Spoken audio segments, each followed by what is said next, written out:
वालेकुम, मेरा नाम मोहम्मद सुलेमान है और आप देख रहे हैं मेरा यूट्यूब चैनल ड्रग। इस चैनल पर आप फार्मेसी टेक्नीशियन के रिलेटेड वीडियोस वगैरह देखते हैं, सब्जेक्ट के रिलेटेड जो सब्जेक्ट है उनकी वीडियोस वगैरह देखते हैं। आज हमारे पास जो सब्जेक्ट है उसका नाम फिजियोलॉजी है। तो हमारे पास एक बुक होती है अनाटमी एंड फिजियोलॉजी। मेरे पास एक नोट्स है जिसमें मैं पढ़ता हूँ, उसमें अनाटमी एंड फिजियोलॉजी, अनाटमी के हमारे जो वीडियोस हैं वो कंप्लीट हो गया। आज से हम फिजियोलॉजी स्टार्ट कर रहे हैं। तो स्टडी करते हैं, देखते हैं कि फिजियोलॉजी किसे कहते हैं और उसको डिटेल में पढ़ते हैं। इसके बाद स्टार्ट करते हैं physiology. Physiology is the science that treats the function of the living organism and its parts. उसके बाद आता है cell. It is a basic structural and functional unit of the body. It consists of two parts, cytoplasm and nucleus.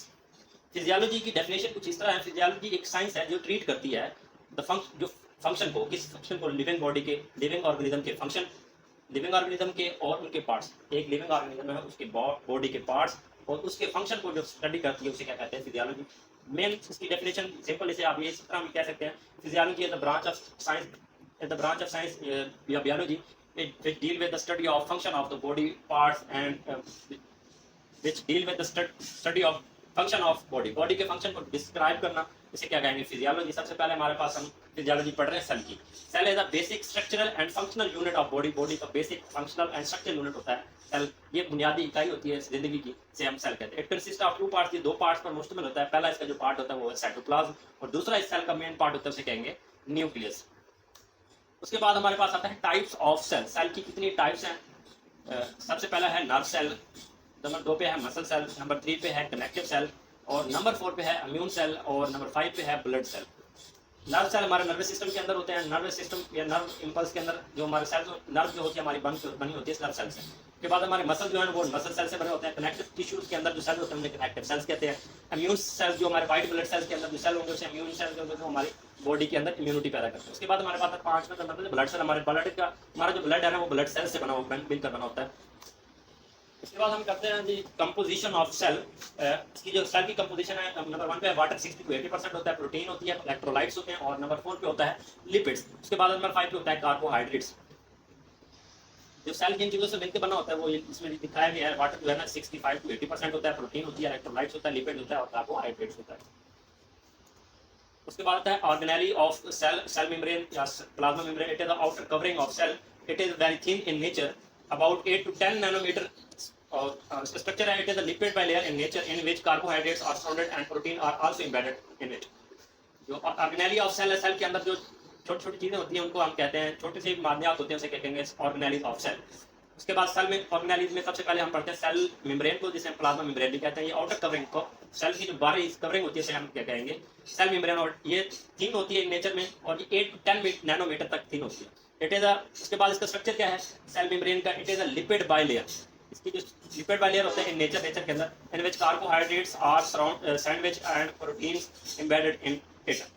जो इसका structure कुछ इस तरह होता है. ये सैंडविच टाइप की होती है. ये इस तरह सैंडविच, ये ऊपर और नीचे से लिपिड होता है और दरमियान में जो होता है ये कार्बोहाइड्रेट और इसके अंदर प्रोटीन पाई जाती हैं. इस टाइप की इसकी स्ट्रक्चर होती है. उसके बाद आपको ये सेल ऑर्गेनेलीज सेल बना के इसकी आउटर जो कवरिंग है उसे हम सेल मेम्ब्रेन या प्लाज्मा मेम्ब्रेन कहते हैं. उसके फंक्शन पढ़ते हैं सेल मेम्ब्रेन के. It provides the passage of water soluble substance.